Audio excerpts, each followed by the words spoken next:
Why is Troy Tulowitzki sitting just 5 games into the season? Do you have a problem with that? I don't have a problem with how soon he's sitting, but if there is a predetermined schedule, it cannot be an absolutely slavish to this schedule that you preset, a month ago. There's got to be some flexibility with it. If Troy's hot, let him keep on going. He is hot. He's batting over 400. But if he's in the middle of some kind of streak, you let him keep going. If it's if it's a home game, obviously, the home fans, they pay to see Tulo. Yeah. So there needs to be some factors like that put in there. Who's the starting pitcher? Do we have a chance to win this game? Right. Maybe this is when we sit Tulo down. So there has to be some flexibility, not just I wrote this out a month ago and I'm going to stick to it to the letter of the law. It's got to be some bend and bow depending on the situation. One thing I saw yesterday was who's up late in the game is Troy Tulowitzki. Did he have his proper batting practice? Did he do his proper pregame regimen? Or when you're off and we know it's predetermined, I mean, is he just kind of stroll in before the game? Knowing Tulo and his work ethic, I don't think he just strolls in. But as he stepped into the batter's box, I was like, wait, is he mentally and physically prepared for this at-bat the way he was yesterday? Right. And then what if there's a short road trip? And you know what?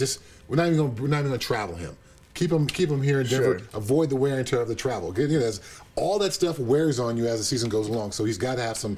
Walt Weiss has got to have some flexibility and be. I'd like to think of him as a smart guy, but he's got to be smart with how he handles this to get the best out of Tulo, but also not upset the fans. Well, I'll say this, Chad and Eric. The one thing about Troy Tulowitzki is he wants to be out there, but he understands his body. And we make jokes all the time, like, oh, if Tulo did that high five, he might hurt his arm. Tulo got hurt during the national anthem, So I'm actually fine with this idea that he's not going to play every game, even though, like you said, too soon. It is the first week of the season, but they're looking out for him in October, September. All right, July. May 15th. Yeah. Right now. This is it's not just because the guy's been working so hard this week, he needs a rest. To your point, Chad, and you brought up a great point. You're at home, opening weekend, and Tulo's hot. Right. Why would you sit him? Like he laid out a plan. And, maybe it's going to be, one out of every 6 games this guy sits.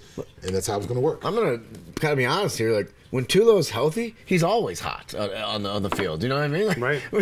So the idea is, like, oh, he's hot now. Like, no, he's going to always be, like, really, really good if he's healthy. So I think it was more of a precautionary thing than oh, my God, I can't believe they took him out of the lineup. He was hitting well. He's always hitting well. Yeah, because if you wait until he's injured, then that's too late. A little bit. So I understand why the fans are pushing back because it seems so early. But if you go 20 or 30 games in a row, and now he's got something else going on, well, that doesn't that defeats the whole purpose. Cal Ripken was an anomaly. Right. A lot of people say, well, if Cal Ripken do it, why can't Troy Tulowitzki? Fine, we'll do it with Troy Tulowitzki. Then when he gets hurt in May, come talk to me. There was one Cal Ripken, and there's been a lot of players in the history of baseball. And they'll say the Iron Horse, Right. But I mean, come on, they're, no offense, Lou Gehrig, rest in peace, but they're traveling like just right around the Northeast. I mean, they're not going across the country. I mean, make no mistake about it. The Rockies did not lose yesterday's game because Troy Tulowitzki did not play, because they overcame 2 errors by his replacement, Descalso. Sure. They overcame an error, I believe, behind the plate. Hundley. Not McHenry. McHenry, okay. Drops the ball that he probably should have caught. And then it was like, the Ziegfeld Follies out there with guys trying to catch the ball. Still with all that, LaTroy Hawkins had a chance to close the game. And if you really want to add on to it, Troy Tulowitzki could have come to the plate. One swing could have tied the game up. This was not on. I don't think this should be on Walt Weiss. It's just funny, I hear you lay out this list of errors and say, we still had a chance to win. That's what losers say. I know. That's well, they should have won. Well, if we hadn't done this, Well, then we would have won. We should have won. Right. But that's what you did. Right. This is who you are. Right. And your weakest link is still on your team. You're going to be close, but you're not going to win. All right. This is the saying in baseball, so this is not an original phrase. Every team is going to lose 60 games. Every team is going to win 60 games. It's what you do in the other 42. They got 6 more last year. This was one of those 42 in which they should have won. All right, that segment was brought to you by Grand Prix Motorsports. If you are looking for the original motorcycle, talking about the Indian motorcycle, all you have to do is do what our buddy buddy Jeff did. Jaybird. He went down. Jay Swizzle. He went down to Grand Prix Motorsports and got himself an Indian Classic.